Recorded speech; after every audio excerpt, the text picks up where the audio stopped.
Chapter 6 टोरोडॉन। पैनियटली सो गई। शारीरिक और तंत्रिका थकावट की परेशान करने वाली नींद अजीब सपनों से भरी हुई। उसने सपना देखा कि वह कोरल रीफ की तलहटी में एक बड़े पेड़ के नीचे सो रही है और एक भयानक जानवर उसके ऊपर रेंग रहा है, लेकिन वह अपनी आंखें नहीं खोल सकती और न ही हिल सकती है। उसने चीखने की कोशिश की, लेकिन उसके होठों से कोई आवाज नहीं निकली। उसने महसूस किया कि वह चीज उसके गले, उसके स्तन, उसके हाथ को छू रही है, और वहां वह बंद हो गई और ऐसा लग रहा था कि वह उसे अपनी ओर खींच रही है। इच्छा शक्ति के एक अलौकिक प्रयास से उसने अपनी आंखें खोलीं। एक पल में उसे एहसास हुआ कि वह सपना देख रही है और जल्दी ही सपने का भ्रम दूर हो जाएगा। ऐसा उसके साथ पहले भी कई बार हुआ था, लेकिन ये जारी रहा। अंधेरे कमरे में छनकर आने वाली धुंधली रोशनी में उसने अपने बगल में एक आकृति देखी। उसने अपने ऊपर बालों वाली उंगलियां और एक बालों वाला स्तन महसूस किया, जिसके खिलाफ उसे खींचा जा रहा था। जाद बेन ओथो, यह कोई सपना नहीं था। और फिर वह चीखी और उस चीज से लड़ने की कोशिश की, लेकिन उसकी चीख का जवाब एक धीमी दहाड़ से मिला और दूसरे बालों वाले हाथ ने उसके सिर के बालों को पकड़ लिया। अब जानवर अपने पिछले पैरों पर खड़ा हुआ और उसे गुफा से बाहर चांदनी रात में खींचकर बाहर ले गया, और उसी क्षण उसने एक आकृति देखी जिसे उसने होडॉन समझा और वह आले के बाहरी किनारे से ऊपर उठ गई। जिस जानवर ने उसे पकड़ा हुआ था, उसने भी उसे देखा और भयावह तरीके से गुर्राया, लेकिन उसने उसके बालों पर अपनी पकड़ नहीं छोड़ी। वह ऐसे झुका हुआ था मानो किसी हमले का इंतजार कर रहा हो, और उसने अपनी गुर्राहट की आवाज़ और आवृत्ति को तब तक बढ़ाया जब तक कि भयानक आवाज़ें घाटी में गूंजने लगीं, यहाँ तक कि नीचे के जानवरों की गहरी दहाड़ भी दब गई, जिनकी शक्तिशाली गड़गड़ाहट ऊंची गुफा से अचानक होने वाले शोर के साथ फिर से फूट पड़ी थी। जिस जानवर ने उसे पकड़ा हुआ था, वह झुका हुआ था, और जिस प्राणी ने उसका सामना किया था, वह भी झुका हुआ था और गुर्राया दूसरे की तरह ही भयानक तरीके से। पैनियटली कांप उठी। यह कोई होडॉन नहीं था, और हालांकि वह होडॉन से डरती थी, लेकिन वह इस चीज से ज्यादा डरती थी, जो बिल्ली की तरह झुकी हुई थी और उसकी जानवरों जैसी गुर्राहटें थीं। वह हार गई थी, ये पैनियटली जानती थी। दोनों चीजें उसके लिए लड़ सकती थीं, लेकिन जो भी जीतता वो हार जाती। शायद लड़ाई के दौरान अगर ऐसा हुआ तो उसे खुद को कोरल रीफ में फेंकने का मौका मिल सकता था। वह चीज जिसने उसे पकड़ रखा था अब उसे पहचान गई थी कि वह टोरोडॉन है, लेकिन दूसरी चीज वह पहचान नहीं पाई। हालांकि चांदनी में वह उसे बहुत साफ साफ देख सकती थी। उसकी कोई पूंछ नहीं थी। वह उसके हाथ और पैर देख सकती थी, और वे पालोडॉन की जातियों के हाथ और पैर नहीं थे। वह धीरे धीरे टोरोडॉन के पास पहुंच रहा था और उसके एक हाथ में चमकता हुआ चाकू था। अब वह बोला, और पैनियटली के आतंक में घबराहट का उतना ही भार जुड़ गया। जब ये तुम्हें छोड़कर चला जाए, उसने कहा, जैसा कि यह अभी खुद को बचाने के लिए आएगा। पैनियटली, मेरे पीछे तेजी से भागो और उस खूंटे के सबसे नजदीक की गुफा में जाओ, जहां से तुम चट्टान की चोटी से उतरे थे। वहां से देखो। अगर मैं हार गया तो तुम्हारे पास इस धीमी चीज से बच निकलने का समय होगा। अगर मैं नहीं हार गया तो मैं तुम्हारे पास वहां आऊंगा। मैं ओमेट का दोस्त हूं और तुम्हारा भी। आखिरी शब्दों ने पैनियटली के डर को और भी बढ़ा दिया, लेकिन वह समझ नहीं पाई। इस अजीब प्राणी को उसका नाम कैसे पता चला? उसे कैसे पता चला कि वह एक खास गुफा के पास खूंटे से उतरी थी? तो जब वह आई होगी तो वह यहीं रहा होगा। पैनियटली हैरान थी। आप कौन हैं? उसने पूछा, और कहाँ से आए हैं? मैं टार्जन हूँ, उसने उत्तर दिया, और अभी अभी मैं कोरोलजा के ओमट से तुम्हारी खोज में आया हूँ। ओमेट, कोरोलजा का गुंड। यह क्या बेतुकी बात थी? वह उससे और सवाल करती, लेकिन अब वह टोरोडॉन के करीब पहुंच रहा था, और टोरोडॉन इतनी जोर से चिल्ला रहा था और गुर्रा रहा था कि उसकी आवाज दब गई। और फिर उसने वही किया जो अजीब प्राणी ने कहा था कि वो करेगा। उसने हमला करने के लिए तैयार होते हुए उसके बालों पर से अपनी पकड़ ढीली कर दी। उसने हमला किया और उस करीबी जगह में कोई जगह नहीं थी। तुरंत ही दोनों जानवर एक दूसरे के गले लगने की कोशिश में एक दूसरे से लिपट गए। पैनियटली ने देखा, भागने के मौके का फायदा नहीं उठाया जो उनकी व्यस्तता ने उसे दिया था। वह देखती रही और इंतजार करती रही, क्योंकि उसके जंगली छोटे दिमाग में इस अजीब प्राणी पर अपना विश्वास जताने का संकल्प आ गया था जिसने उन 4 शब्दों से उसके दिल के दरवाजे खोल दिए थे, मैं ओमेट का दोस्त हूँ। और इसलिए वह खींचे हुए चाकू के साथ टोरोडॉन को हराने में अपना योगदान देने के मौके का इंतजार करने लगी। वह अच्छी तरह जानती थी कि नवागंतुक बिना किसी सहायता के ऐसा कर सकता है, ये संभावना से परे है, क्योंकि वह उस जानवर जैसे आदमी की वीरता को अच्छी तरह जानती थी, जिसके साथ वह लड़ा था। पालुरडॉन में ऐसे बहुत कम लोग थे, लेकिन जो थोड़े बहुत थे, वे वाज़डॉन और होडॉन की महिलाओं के लिए आतंक का कारण थे, क्योंकि पुराने टोरोडॉन बैल पालुरडॉन के पहाड़ों और घाटियों में घूमते थे और जो महिलाएं उनके रास्ते में पड़ जाती थीं, उनके लिए मुसीबत बन जाती थीं। अपनी पूंछ से टोरोडॉन ने टार्जन के टखने में से एक को ढूंढा और उसे ढूंढकर उसे ठोकर मार दी। दोनों बुरी तरह गिरे, लेकिन बंदर आदमी इतना फुर्तीला था और उसकी शक्तिशाली मांसपेशियां इतनी तेज थीं कि गिरते हुए भी उसने अपने नीचे के जानवर को घुमा दिया, जिससे टार्जन ऊपर गिर गया और अब जिस पूंछ ने उसे ठोकर मारी थी, वो उसका गला पकड़ने की कोशिश कर रही थी, जैसे कि इंसान कोरुलुल की पूंछ ने किया था। गिरते समय अपने प्रतिद्वंद्वी के शरीर को मोड़ने के प्रयास में टार्जन को अपना चाकू छोड़ना पड़ा ताकि वह दोनों हाथों से उसके झबरा शरीर को पकड़ सके और अब हथियार उसकी पहुंच से बाहर खाई के बिल्कुल किनारे पर पड़ा था। दोनों हाथ उस समय उन पकड़ी हुई उंगलियों को रोकने में व्यस्त थे जो उसे पकड़ने और उसके गले को उसके दुश्मन के दुर्जय नुकीले दांतों की पहुंच में लाने की कोशिश कर रही थी और अब पूंछ एक दुर्जय दृढ़ता के साथ अपने घातक पकड़ की तलाश कर रही थी जिसे नकारा नहीं जा सकता था। पैनेटली सांस रोके इधर उधर घूम रही थी, उसका खंजर तैयार था, लेकिन कोई रास्ता नहीं था जिससे टार्जन को भी खतरा न हो। दोनों द्वंद्ववादी लगातार अपनी स्थिति बदल रहे थे। टार्जन ने महसूस किया कि पूंछ धीरे धीरे लेकिन निश्चित रूप से उसकी गर्दन के चारों ओर घुस रही थी, हालांकि उसने अपने सिर को अपने कंधों की मांसपेशियों के बीच इस कमजोर हिस्से की रक्षा करने के प्रयास में नीचे खींच लिया था। लड़ाई उसके खिलाफ होती दिख रही थी क्योंकि जिस विशालकाय जानवर के खिलाफ वह लड़ रहा था, वह वजन और ताकत में गोरिल्ला बोलगानी से काफी हद तक मुकाबला कर सकता था। और यह जानते हुए उसने अचानक एक ही अलौकिक प्रयास किया, विशालकाय हाथों को दूर धकेला और एक हमलावर सांप की तेजी से अपने नुकीले दांतों को टोरोडॉन की गर्दन में गड़ा दिया। उसी क्षण उस प्राणी की पूंछ उसके गले के चारों ओर लिपट गई और फिर एक भयंकर युद्ध शुरू हो गया, जिसमें शरीरों ने एक दूसरे की घातक पकड़ को हटाने के लिए मुड़ने का प्रयास किया, लेकिन कपि मानव के कार्य मानव मस्तिष्क द्वारा निर्देशित थे और इस प्रकार लुढ़कने वाले शरीर उस दिशा में लुढ़क गए जिस दिशा में टार्जन चाहता था, अवकाश के किनारे की ओर। दम घुटने वाली पूंछ ने उसके फेफड़ों से हवा बंद कर दी थी। वह जानता था कि उसके होठ खुल गए थे और जीभ बाहर निकल आई थी, और अब उसका दिमाग घूम रहा था और उसकी दृष्टि धुंधली हो गई थी। लेकिन इससे पहले कि वह अपने लक्ष्य तक पहुंचता और एक तेज हाथ चाकू को पकड़ने के लिए बाहर निकलता जो अब उसकी पहुंच में था, जबकि दोनों शरीर खाई के किनारे खतरनाक तरीके से लड़खड़ा रहे थे। अपनी शेष बची सारी ताकत के साथ वानर आदमी ने ब्लेड को 1 बार, 2 बार, 3 बार मारा और फिर उसके सामने सब कुछ अंधकार में हो गया क्योंकि उसने महसूस किया कि वह अभी भी टोरोडॉन के चंगुल में है और खाई से गिर गया। टार्जन के लिए ये सौभाग्य की बात थी कि पैनेटली ने उसके आदेश का पालन नहीं किया था कि वो टोरोडॉन से लड़ते समय भाग जाए, क्योंकि इसी तथ्य के कारण उसे अपनी जान गंवानी पड़ी थी। भयानक चरमोत्कर्ष के कुछ क्षणों के दौरान संघर्षरत रूपों के पास खड़ी होकर उसने टार्जन के लिए खतरे की हर बारीकी को महसूस किया था, जिससे आपातकाल भरा हुआ था। और जैसे ही उसने दोनों को आला के बाहरी किनारे पर लुढ़कते देखा, उसने बंदर आदमी के टखने को पकड़ लिया और उसी समय खुद को चट्टानी फर्श पर गिरा दिया। टार्जन के चाकू के आखिरी वार के साथ टोरोडॉन की मांसपेशियां शिथिल हो गईं और बंदर आदमी पर अपनी पकड़ ढीली करते हुए वह नीचे की खाई में गिर गया। बहुत मुश्किल से पैनेटली ने अपने रक्षक के टखने पर अपनी पकड़ बनाए रखी, लेकिन उसने ऐसा किया और फिर धीरे धीरे उसने मृत वजन को वापस आला की सुरक्षा में खींचने की कोशिश की।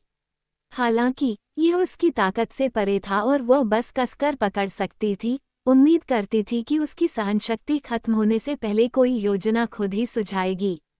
उसे आश्चर्य हुआ कि आखिरकार प्राणी पहले से ही मर चुका था, लेकिन वह खुद को विश्वास नहीं दिला पा रही थी, और अगर वह मर नहीं गया तो उसे होश में आने में कितना समय लगेगा।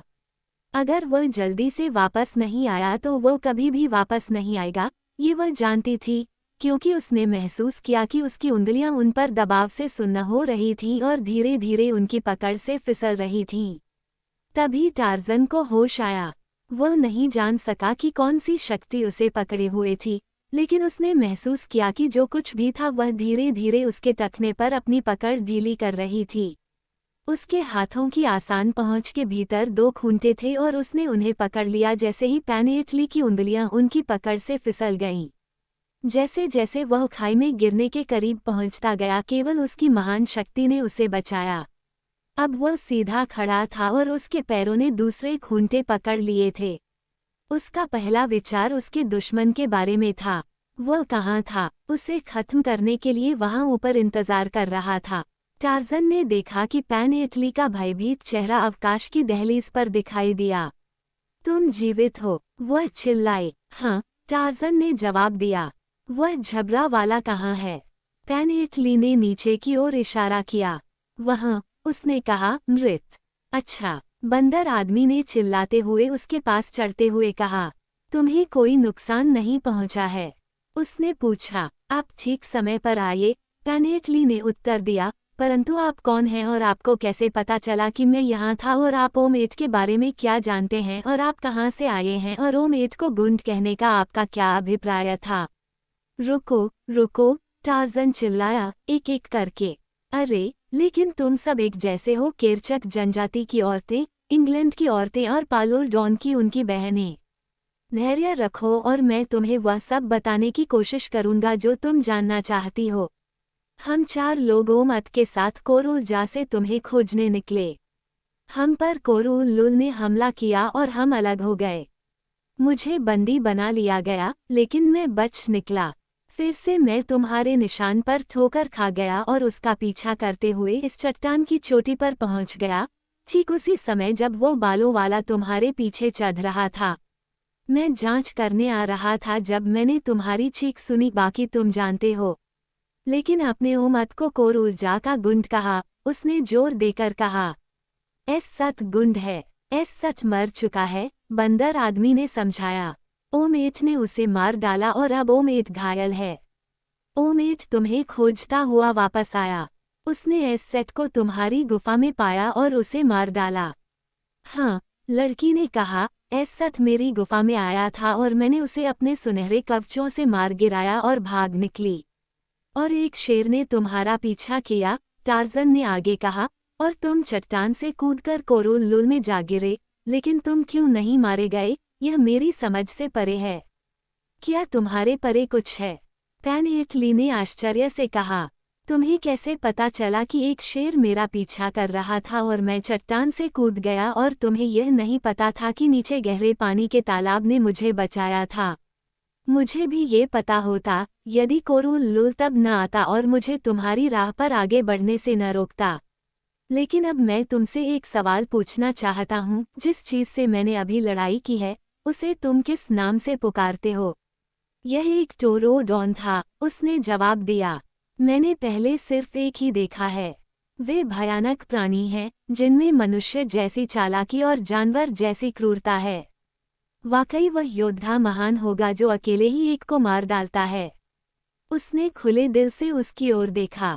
और अब, टार्ज़न ने कहा, तुम्हें सो जाना चाहिए, क्योंकि कल हम कोरुल जा और ओमत लौटेंगे, और मुझे संदेह है कि तुम्हें इन 2 रातों में पर्याप्त आराम मिला होगा। सुरक्षा की भावना से अभिभूत पैनियटली सुबह तक शांतिपूर्वक सोती रही, जबकि टार्ज़न उसकी गुफा के बाहर बने खाली स्थान के कठोर फर्श पर लेट गया।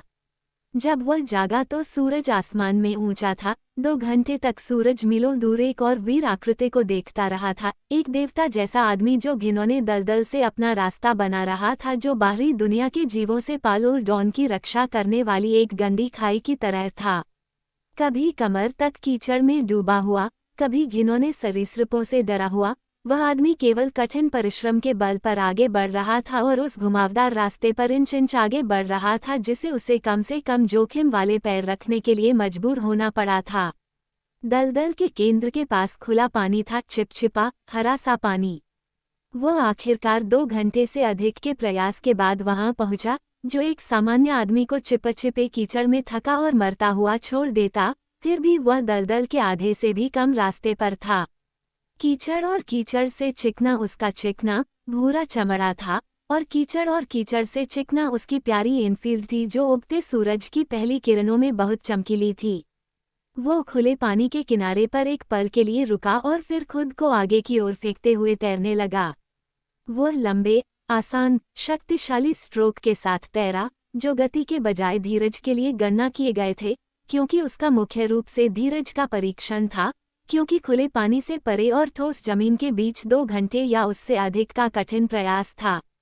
वह शायद आधे रास्ते पर था और अपने कार्य के इस हिस्से को पूरा करने की आसानी पर खुद को बधाई दे रहा था जब उसके रास्ते में सीधे गहराई से एक भयानक सरीसृप उभरा, जो अपने चौड़े जबड़े के साथ उस पर झपटा और तीखी फुफकारने लगा। टार्ज़न उठा और उसने अपने शरीर को फैलाया, अपनी बड़ी छाती को फैलाया और सुबह की ताज़ी हवा के गहरे झोंकों में सांस ली। उसकी साफ आंखों ने उनके सामने फैले परिदृश्य की अद्भुत सुंदरता को देखा। ठीक नीचे कोरल रीफ था, जो धीरे धीरे हिलते पेड़ों की चोटियों का घना, उदास हरा रंग था। टार्ज़न के लिए यह न तो भयावह था, न ही भयावह ये जंगल था, प्यारा जंगल। उसके दाईं ओर जादबेन ओथो की घाटी के निचले इलाकों का एक मनोरम दृश्य फैला हुआ था, जिसमें घुमावदार नदियां और नीली झीलें थीं। सूरज की रोशनी में सफ़ेदी से चमकते हुए आवासों के बिखरे हुए समूह थे और डॉन के छोटे सरदारों के सामंती गढ़। अल्लूर, रोशनी का शहर, वह नहीं देख सका क्योंकि यह उस चट्टान के कंधे से छिपा हुआ था जिसमें सुनसान गांव था। एक क्षण के लिए टार्ज़न ने स्वयं को सौंदर्य के उस आध्यात्मिक आनंद के हवाले कर दिया जिसे केवल मानव मन ही प्राप्त कर सकता है, और तब प्रकृति ने स्वयं को मुखर किया और जानवर के पेट ने ऊंची आवाज में कहा कि वह भूखा है। फिर से टार्ज़न ने कोरल रीफ की ओर देखा। वहां जंगल था। क्या वहां ऐसा जंगल उगाया जो टार्ज़न को भोजन न दे? वानर मनुष्य मुस्कुराया और घाटी की ओर उतरना शुरू कर दिया। क्या वहां खतरा था? बेशक, ये टार्ज़न से बेहतर कौन जानता था। सभी जंगलों में मृत्यु छिपी है, क्योंकि जीवन और मृत्यु साथ साथ चलते हैं, और जहां जीवन भरा होता है, मृत्यु अपनी पूरी फसल काटती है। टार्ज़न को कभी भी जंगल के किसी ऐसे प्राणी का सामना नहीं करना पड़ा था जिसके साथ वह तालमेल न बिठा सके। कभी कभी अकेले पाश्विक शक्ति के बल पर, फिर पाश्विक शक्ति और मानव मन की चालाकी के संयोजन से। उसने पिछली रात घाटी में दहाड़ने की आवाज़ सुनी थी, जब वह सोने के लिए लेट गया था, और उसने आज सुबह पैनेटली से पूछना चाहा था कि किस तरह का जानवर अपने से बेहतर लोगों की नींद में खलल डालता है। वह चट्टान के नीचे पहुंचा और जंगल में आगे बढ़ा, और यहाँ वह रुक गया। उसकी गहरी आंखें और कान चौकन्ने और सतर्क थे। उसके संवेदनशील नथुने ने शिकार की गंध के निशान के लिए हर बदलती हवा के प्रवाह की खोज कर रहे थे। फिर से वह जंगल में और आगे बढ़ गया। उसके हल्के कदमों से कोई आवाज नहीं आ रही थी। उसका धनुष और बाण तैयार थे। घाटी से ऊपर की ओर एक हल्की सुबह की हवा बह रही थी और उसने इस दिशा में अपने कदम बढ़ाए। कई गंधों ने उसकी गंध के अंगों को प्रभावित किया। इनमें से कुछ को उसने बिना प्रयास के वर्गीकृत कर लिया, लेकिन अन्य अजीब थीं। जानवरों और पक्षियों की गंध, पेड़ों और झाड़ियों और फूलों की गंध जिनसे वह अपरिचित था। उसने हल्की सी सरीसृप गंध महसूस की, जिसे उसने उन अजीब रात्रिचा प्राणियों से जोड़ना सीखा था जो पाल और डॉन से उसके परिचय के बाद से कई अवसरों पर धुंधले और भारी दिखाई देते थे। और फिर अचानक उसे बारा नामक हिरण की तेज मीठी गंध साफ साफ महसूस हुई। अगर पेट में आवाज होती तो टार्ज़न का पेट खुशी से चिल्ला उठता, क्योंकि उसे बारा का मांस बहुत पसंद था। बंदर आदमी तेजी से लेकिन सावधानी से आगे बढ़ा। शिकार ज्यादा दूर नहीं था, और जैसे ही शिकारी उसके पास पहुंचा, वह चुपचाप पेड़ों की तरफ चला गया, और अभी भी उसके नथुनों में हल्की सरीसृप गंध थी जो किसी बड़े जीव की बात कर रही थी जिसे उसने अभी तक रात की घनी छाया के बीच एक घनी छाया के अलावा कभी नहीं देखा था। लेकिन गंध इतनी हल्की थी कि जंगल को पूरी तरह से सुरक्षित होने का संकेत देती थी। और अब बिना आवाज किए आगे बढ़ते हुए टार्ज़न जंगल में खुले स्थान को पार करते हुए कोरल रीफ को पानी पिलाते हुए बारा के नजदीक आ गया। हिरन निकटतम पेड़ से बहुत दूर था, इसलिए उस पर हमला करने का जोखिम नहीं था।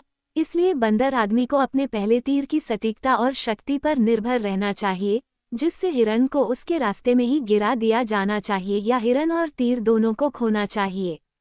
दाहिना हाथ और धनुष बहुत पीछे आ गया ताकि आप या मैं हिल न सके। जंगल के देवता की मांसपेशियों के नीचे आसानी से मुड़ गया। एक गाने की आवाज आई और बारा हवा में ऊंची छलांग लगाते हुए जमीन पर गिर पड़ा। उसके दिल में एक तीर घुस गया। टार्ज़न जमीन पर गिर गया और अपने शिकार की ओर भागा ताकि जानवर अभी भी उठकर भाग न सके, लेकिन बारा सुरक्षित रूप से मर चुका था। जैसे ही टार्ज़न उसे अपने कंधे पर उठाने के लिए झुका, उसके कानों में एक गड़गड़ाहट जैसी आवाज पड़ी जो लगभग उसकी दाहिनी कोहनी पर लग रही थी। और जैसे ही उसकी नज़र ध्वनि की दिशा में गई, उसकी दृष्टि में एक ऐसा प्राणी प्रकट हुआ जैसा कि जीवाश्म विज्ञानियों ने स्वप्न में देखा था, जो संभवतः पृथ्वी के प्रारंभिक काल के सबसे धुंधले दृश्यों में अस्तित्व में था। एक विशालकाय प्राणी जो पागल क्रोध से भरा हुआ था, जो उस पर हमला कर रहा था, दहाड़ रहा था। जब पैन-एटली की नींद खुली तो उसने टार्ज़न की तलाश में बाहर देखा। वह वहां नहीं था। वह उछलकर बाहर आए और कोरल रीफ में नीचे देखने लगी। उसे लगा कि वह भोजन की तलाश में नीचे गया है और वहां उसने उसे जंगल में गायब होते देखा। एक पल के लिए वह घबरा गई। वह जानती थी कि वह पालोल डॉन में एक अजनबी था और इसलिए उसे उस भयानक घाटी में छिपे खतरों का एहसास नहीं हो सकता था। उसने उसे वापस आने के लिए क्यों नहीं बुलाया? आप या मैं ऐसा कर सकते थे, लेकिन पालोल डॉन नहीं, क्योंकि वे ग्रिफ के तरीके जानते हैं। वे कमज़ोर आंखों और तेज कानों को जानते हैं, और यह कि एक इंसानी आवाज़ सुनते ही वे चले आते हैं। ऐसे में टार्ज़न को बुलाना आपदा को आमंत्रित करने के समान होता और इसलिए उसने उसे नहीं बुलाया। इसके बजाय, हालांकि वह डरी हुई थी, वह टार्ज़न को पकड़ने और उसे उसके खतरे के बारे में फुसफुसाते हुए चेतावनी देने के उद्देश्य से घाटी में उतर गई। यह एक बहादुरी भरा काम था, क्योंकि यह उन जीवों के प्रति अनगिनत युगों से चली आ रही विरासत में मिले डर के सामने किया गया था, जिनका सामना उसे करना पड़ सकता था। पुरुषों को कम सम्मान दिया गया है। पैन-एटली, जो शिकारियों की एक लंबी लाइन से आई थी, ने अनुमान लगाया कि टार्ज़न हवा की दिशा में आगे बढ़ेगा और इस दिशा में उसने उसके पदचिह्नों की तलाश की, जो उसे जल्द ही अच्छी तरह से चिन्हित मिल गए, क्योंकि उसने उन्हें छिपाने का कोई प्रयास नहीं किया था। वह तेजी से आगे बढ़ी जब तक वह उस बिंदु पर नहीं पहुंच गई जहां टार्ज़न पेड़ों पर चढ़ गया था। बेशक वह जानती थी कि क्या हुआ था, क्योंकि उसके अपने लोग अर्धवृक्षीय थे, लेकिन वह पेड़ों के बीच से उसका पीछा नहीं कर सकती थी, क्योंकि उसके पास गंध की इतनी अच्छी तरह से विकसित भावना नहीं थी। वह बस यही उम्मीद कर सकती थी कि वह हवा के साथ आगे बढ़ता रहा होगा और इस दिशा में वह आगे बढ़ी। उसका दिल उसकी पसलियों के खिलाफ डर से धड़क रहा था।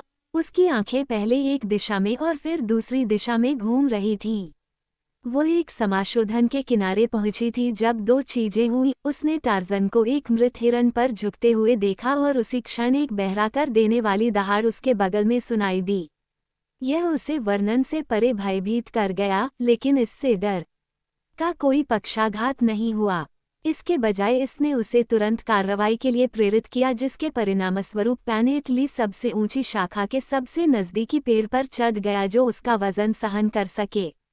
फिर उसने नीचे देखा। टार्ज़न ने जब चेतावनी भरी आवाज़ सुनी तो उसे जो चीज़ दिखाई दी, वो उसके सामने भयानक रूप से राक्षसी रूप में उभरी, राक्षसी और विस्मयकारी। लेकिन इससे टार्ज़न को डर नहीं लगा, बल्कि उसे गुस्सा आया, क्योंकि उसने देखा कि इससे लड़ना उसकी शक्ति से भी परे था और इसका मतलब था कि इससे वह अपना शिकार खो सकता था, और टार्ज़न भूखा था। विनाश से बचने के लिए केवल एक ही विकल्प था और वह था भागना, तेज और तत्काल। और टार्ज़न भाग गया, लेकिन वह अपने साथ 12 हिरन का शव ले गया। वह 1 दर्जन कदम से ज्यादा नहीं भागा था, लेकिन दूसरी तरफ सबसे नज़दीकी पेड़ भी लगभग उतना ही नज़दीक था। उसने कल्पना की कि उसका सबसे बड़ा खतरा उसका पीछा कर रहे प्राणी की बहुत ऊंची ऊंचाई में था, क्योंकि भले ही वह पेड़ तक पहुंच जाए, लेकिन उसे अविश्वसनीय रूप से कम समय में ऊंचा चढ़ना होगा, क्योंकि अगर दिखावा धोखा दे रहा हो तो वह प्राणी जमीन से 30 फीट से कम ऊंचाई वाली किसी भी शाखा से उसे नीचे गिरा सकता था, और संभवतः 50 फीट तक की शाखा से भी, अगर वह अपने पिछले पैरों पर खड़ा हो जाए। लेकिन टार्ज़न आलसी नहीं था, और हालांकि अपने विशाल आकार के बावजूद जीआरवाईएफ अविश्वसनीय रूप से तेज था, लेकिन वह टार्ज़न का मुकाबला नहीं कर सकता था। और जब चढ़ाई की बात आती है तो छोटे बंदर वानर मानव के कारनामों को ईर्ष्या से देखते हैं। और ऐसा हुआ कि दहाड़ता हुआ जीआरवाईएफ पेड़ के नीचे एक हैरान कर देने वाली स्थिति में रुक गया, और हालांकि उसने अपनी पीठ पीछे की और शाखाओं के बीच अपने शिकार को पकड़ने की कोशिश की, जैसा कि टार्ज़न ने अनुमान लगाया था कि वह ऐसा कर सकता है, वह इसमें भी विफल रहा। और फिर पहुंच से बहुत दूर टार्ज़न रुक गया, और वहां उसके ठीक ऊपर उसने पैनेटली को बैठे देखा। उसकी आंखें चौड़ी थीं और वह कांप रहा था। तुम यहाँ कैसे आए? उसने पूछा। उसने उससे कहा, तुम मुझे चेतावनी देने आए हो। उसने कहा, ये तुम्हारा बहुत बहादुरी भरा और निस्वार्थ कार्य था। मुझे खेद है कि मुझे इस तरह आश्चर्यचकित होना पड़ा। वह प्राणी मुझसे हवा की दिशा में था, और फिर भी मुझे उसकी उपस्थिति का आभास तब तक नहीं हुआ जब तक कि वह मुझ पर हमला नहीं कर दिया। मैं इसे समझ नहीं सकता। यह कोई अजीब बात नहीं है, पैनेटली ने कहा। ये ड्रिफ्ट की एक खासियत है। ऐसा कहा जाता है कि जब तक यह उसके ऊपर नहीं आ जाता, तब तक मनुष्य को इसकी मौजूदगी का पता नहीं चलता। अपने बड़े आकार के बावजूद यह इतनी शांति से चलता है। लेकिन मुझे इसे सूंघना चाहिए था, टार्ज़न ने घृणा से कहा। सूंघो, पैनेटली ने कहा। सूंघो, जरूर। तुम्हें कैसे लगता है कि मैंने इस हिरन को इतनी जल्दी ढूंढ लिया? और मुझे जीआरवाईएफ का भी आभास हुआ, लेकिन बहुत दूर से।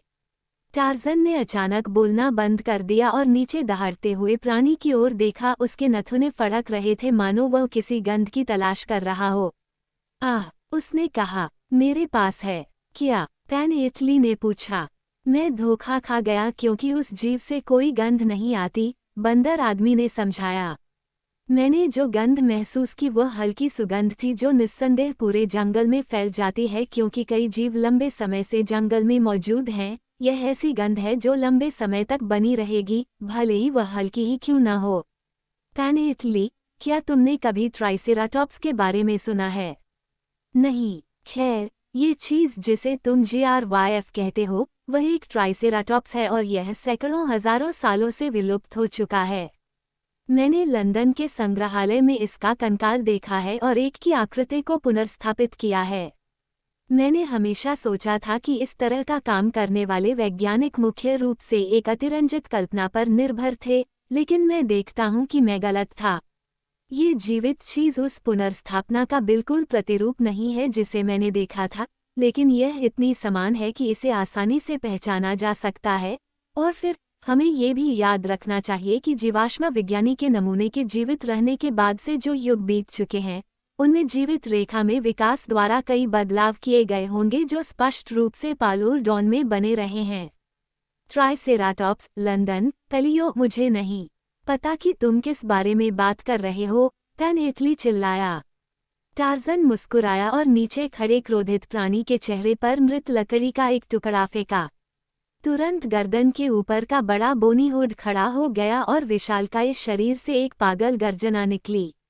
कंधे पर पूरे 20 फीट की ऊंचाई पर वह चीज खड़ी थी, जिसका रंग एक गंदे स्लेट नीले रंग का था, सिवाय इसके पीले चेहरे के, जिसकी आंखों के चारों ओर नीली पट्टियां थीं, पीले अस्तर के साथ लाल हुड और पीला पेट। पीठ के नीचे बोनी उभारों की 3 समानांतर रेखाएं शरीर को रंग का एक और स्पर्श देती थीं। रीढ़ की रेखा के बाद वाले लाल थे, जबकि दोनों तरफ वाले पीले थे। प्राचीन सींग वाले डायनासोर के 5 और 3 पंजे वाले खुर जीआरवाईएफ में पंजे बन गए थे, लेकिन 3 सींग, आंखों के ऊपर 2 बड़े और नाक पर एक मध्य सींग, सभी युगों से बने हुए थे। अजीब और भयानक दिखने के बावजूद टार्ज़न इस शक्तिशाली प्राणी की प्रशंसा किए बिना नहीं रह सका, जो उसके नीचे बड़ा सा दिखाई दे रहा था, इसकी 75 फीट की लंबाई उन चीजों का प्रतीक थी जिनकी प्रशंसा इस बंदर आदमी ने अपने पूरे जीवन में की थी, साहस और शक्ति। उस विशाल पूंछ में ही हाथी की ताकत थी। दुष्ट छोटी आंखें उसकी ओर देखने लगी और सींगदार चोंच खुल गई, जिसमें शक्तिशाली दांतों का पूरा सेट दिखाई देने लगा। शाकाहारी, बंदर आदमी ने बड़बड़ाते हुए कहा। आपके पूर्वज शाकाहारी रहे होंगे, लेकिन आप नहीं। और फिर पैन इटली से कहा, चलो अब चलते हैं। गुफा में हम हिरन का मांस खाएंगे और फिर कोरुलजा और ओमेट वापस जाएंगे। लड़की कांप उठी। जाओ, उसने दोहराया। हम यहाँ से कभी नहीं जाएंगे। क्यों नहीं? टार्जन ने पूछा। जवाब के लिए उसने GRYF की ओर इशारा किया। बकवास, आदमी ने चिल्लाकर कहा। ये चढ़ नहीं सकता। हम पेड़ों के बीच से चट्टान तक पहुंच सकते हैं और गुफा में वापस आ सकते हैं, इससे पहले कि यह जान ले कि हमारा क्या हुआ है। आप GRYF को नहीं जानते, पैन इटली ने उदास होकर उत्तर दिया। हम जहाँ भी जाएंगे ये हमारे पीछे पीछे आएगा और जब भी हम नीचे उतरेंगे ये हर पेड़ के नीचे तैयार खड़ा रहेगा। ये हमें कभी नहीं छोड़ेगा।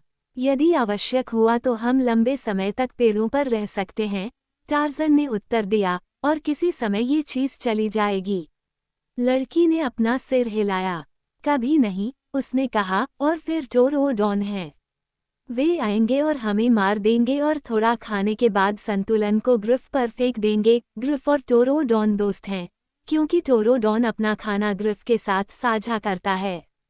तुम सही हो सकते हो, टार्जन ने कहा, लेकिन फिर भी मैं यहाँ किसी के आने और मेरा कुछ हिस्सा खाने और फिर बाकी नीचे उस जानवर को खिलाने का इंतजार नहीं करना चाहता। अगर मैं यहाँ से पूरा नहीं निकल पाया तो यह मेरी गलती नहीं होगी। अभी आओ और हम इसे आजमाएंगे। और ऐसा कहते हुए वह पैन इटली के साथ पेड़ों की चोटी से आगे बढ़ गया। उनके नीचे जमीन पर सींग वाला डायनासोर चल रहा था और जब वे जंगल के किनारे पहुंचे जहां चट्टान के नीचे जाने के लिए 50 गज की खुली जमीन थी, तो वो उनके साथ वहां था, पेड़ के नीचे, इंतजार कर रहा था। टार्जन ने उदास होकर नीचे देखा और अपना सिर खुजलाया।